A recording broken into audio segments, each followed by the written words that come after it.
काळभैरव जयंतीनिमित्त तुळजापूर वेस्ट नाथपंथी श्री काळभैरवनाथ मंदिरात विविध धार्मिक कार्यक्रमाचे आयोजन। सोलापूर तुळजापूर वेस्ट भवानीपेठ नाथपंथी डवरी गोसावी संस्था श्री काळभैरवनाथ मंदिरात काळभैरव जयंतीनिमित्त दिनांक 8 नोव्हेंबर ते 13 नोव्हेंबरपर्यंत विविध धार्मिक कार्यक्रमांचे आयोजन करण्यात येत आहे। प्रथमतः 12 नोव्हेंबर रात्री 12 वाजता जन्मोत्सव साजरा करण्यात येत आहे। 13 नोव्हेंबर रोजी पहाटे हरिपाठ, पारायण, हरिकीर्तन, हरिजागर, तदनंतर भव्य मिरवणूक मधला मारुती, टिळक चौक, कस्तुरबा मार्केट, मराठा वस्ती या मार्गे पालखी प्रदक्षिणाचे आयोजन करण्यात आले आहे। दुपारी 12 वाजता नाथांच्या पालखी दहीहंडी कार्यक्रमानंतर दुपारी 12 वाजता महाप्रसाद कार्यक्रमाचे आयोजन करण्यात येत आहे।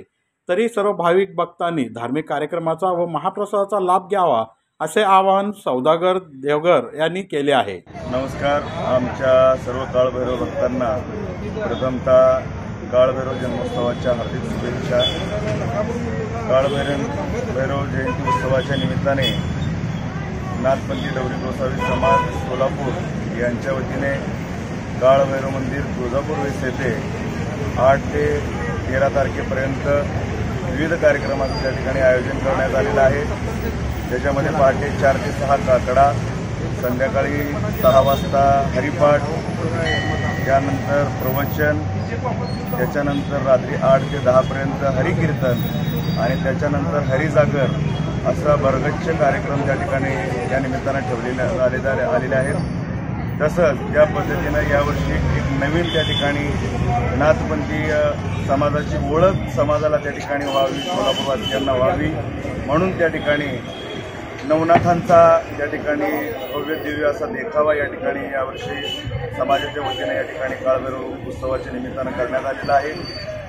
तसंच काळभैरवांचा आज जन्मोत्सव म्हणजे हा त्या ठिकाणी आमचा नाथपंथीयांसाठीच नव्हे तर अखिल मानव जातीसाठी हा त्या ठिकाणी जल्लोष आणि उत्सवाचा दिवस आहे। काळभैरवांनी अखिल मानव जातींसाठी या ठिकाणी जातीच्या कल्याणासाठी त्या ठिकाणी काम केलं। ज्या वेळेला स्वर्गलोकामध्ये 33 कोटी देवांची सभा चालू होती, त्या सभेमध्ये ब्रह्मा विष्णू यांच्यामध्ये वादविवाद त्या ठिकाणी चालू होता आणि ब्रह्मदेव आणि विष्णुदेव स्वतःचं श्रेष्ठत्व त्या ठिकाणी सिद्ध करत होते। त्याच्यामध्ये या दोघांनी मिळून या शंकराची त्या ठिकाणी अवहेलना केली आणि अवहेलनेला त्या ठिकाणी त्या शंकरांना तो क्रोध अनावर झाला आणि त्या क्रोधातून त्यांच्या त्रिनेत्रातून या काळभैरवनाथांचा जन्म झाला आणि त्या क्षणी त्या काळभैरवनाथांनी त्या ब्रह्मदेवाचं एक चौथं जे शिर होतं ते आपल्या डाव्या करंगडीनं त्या ठिकाणी उडवलं आणि त्या ठिकाणी त्या काळभैरवनाथांना ब्रह्महत्येचं पातक त्या ठिकाणी लागलं। त्यावेळेला सर्व देवी देवतांनी त्या काळभैरवाची स्तुती, काळभैरवाष्टक आणि काळभैरवाच्या माध्यमातून त्या ठिकाणी केली, काळभैरवांना शांत केलं आणि त्यावेळेला त्या शंभू शंकरांनी सांगितलं की तुम्हाला ब्रह्महत्येचं पातक आहे आणि या ब्रह्महत्येच्या पातकातून तुम्हाला मुक्त व्हायचं असेल तर हे जे ब्रह्मदेवाचं शिर आहे तुम्ही हातात घेऊन त्या ठिकाणी 3 लोकांचं भ्रमण करा।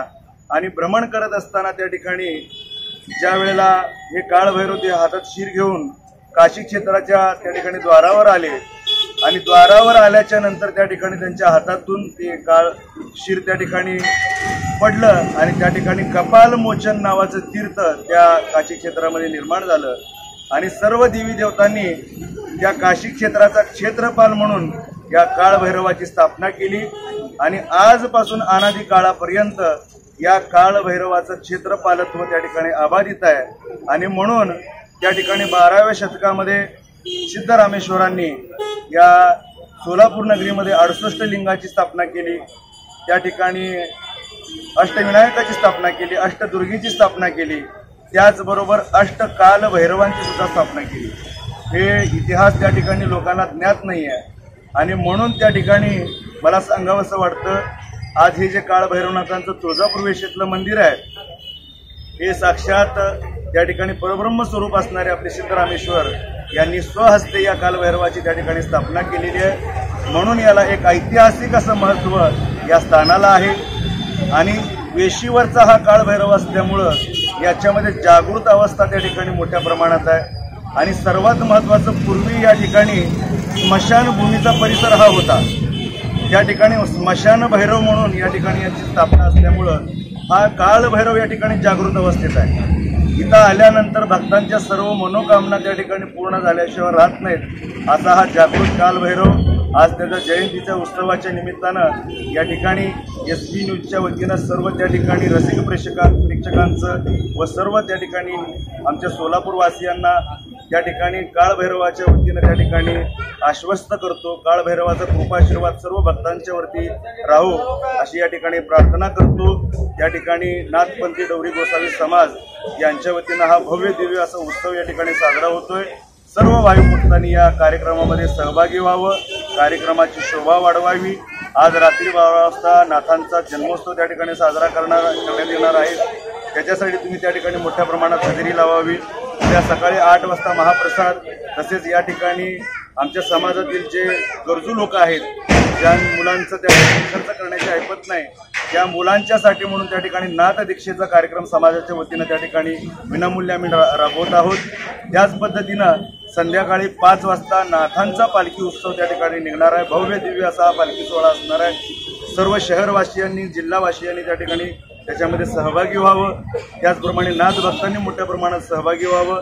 पालखी मिरवणूक करून आल्यानंतर काल्याचं कीर्तन होणार आहे. काल्याच्या कीर्तनानंतर त्या ठिकाणी दहीहंडीचा कार्यक्रम होणार आहे. दहीहंडीच्या कार्यक्रमानंतर महाप्रसादाने या कार्यक्रमाची सांगता होणार आहे. मोठ्या प्रमाणात शहरवासियांनी, जिल्हावासियांनी या कार्यक्रमाचा त्या ठिकाणी लाभ घ्यावा ही नाथपंथी डवरी गोसावी समाजाच्या वतीनं आपल्या सर्वांना विनंती. धन्यवाद. नमस्कार, मी कैलास चव्हाण, काळभैरवनाथ समाजसेवी न्यास अध्यक्ष बोलतोय. काळभैरवनाथचा प्रतिवर्षाप्रमाणे यावर्षी काळभैरवनाथ जन्मोत्सव अगदी मोठ्या प्रमाणात आम्ही पार पाडतोय सर्व नाथ बांधव आणि भक्तांच्या सहकार्याने.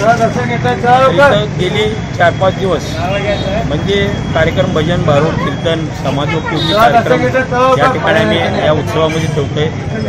तसेच उत्सव आज संध्याकाळी रात्री 12 वाजता जन्म आहे आणि उद्या सकाळी पालखी मिरवणूक आहे 5 वाजता. पालखी मिरवणुकीचा मार्ग आहे इथून बदना मारुती, टिळक चौक, बाळीवेस, कस्तुरबा मार्केट मार्गे मराठा वस्ती आणि असं प्रदक्षिणा होती मंदिराला. या हिशोबाने आम्ही असं मोनाळ्या बोळातून घेऊन इथं प्रस्थान करतो आणि संध्याकाळी काल्याचा प्रसाद असतो आणि काल्याचं कीर्तन होऊन या अशा पद्धतीनं आम्ही जन्मोत्सव साजरा करतो. सर्वांच्या सहकार्याने अगदी उत्तम प्रकारे होतो.